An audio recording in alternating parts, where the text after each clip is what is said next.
citizens. They are one in giving seed to each other.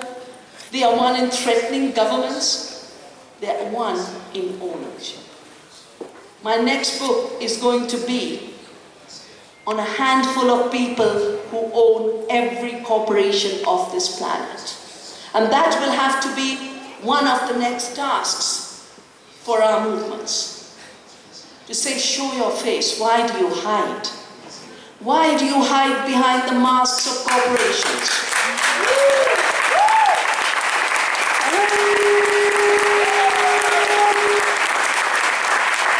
So this handful of super rich, super wealthy people who hide their money in tax havens, who hide their existence and their names behind these corporate masks. We have to unmask them through our non-violent and peaceful struggles. But we also have to unmask the instruments that have been created over the last 500 years of colonialism and the last 200 years of a worldview that declared nature as dead and people as stupid. When I talk of 500 years of colonialism, it gave rise to a particular kind of jurisprudence. And the jurisprudence basically was,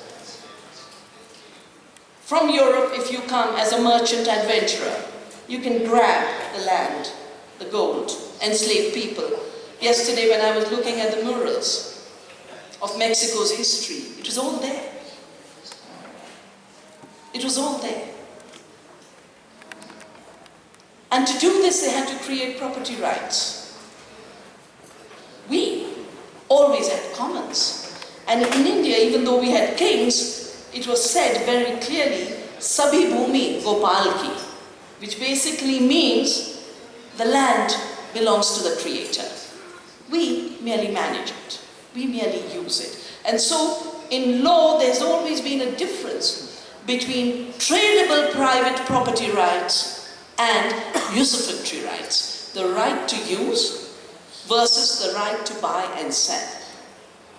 Private property ends up being a property of turning commons into tradable commodities. It is an enclosure of the commons.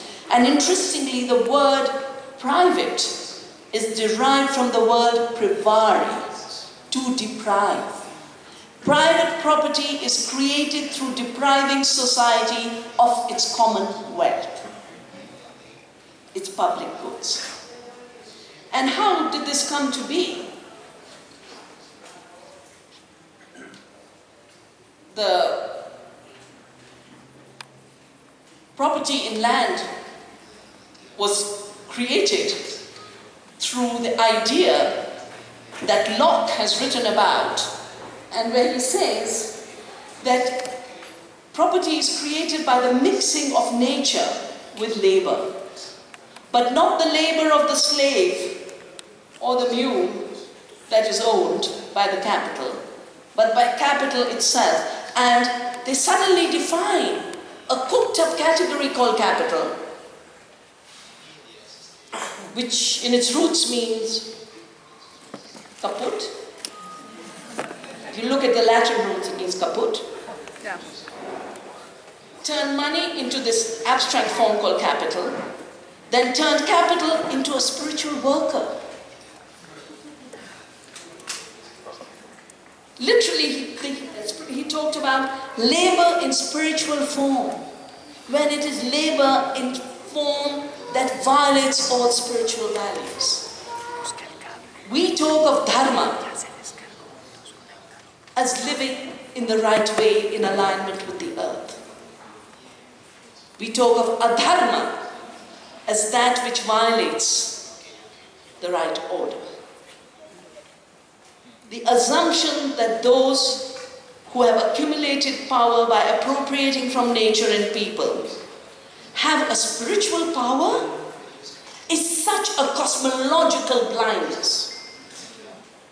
These two are blunders we need to overcome.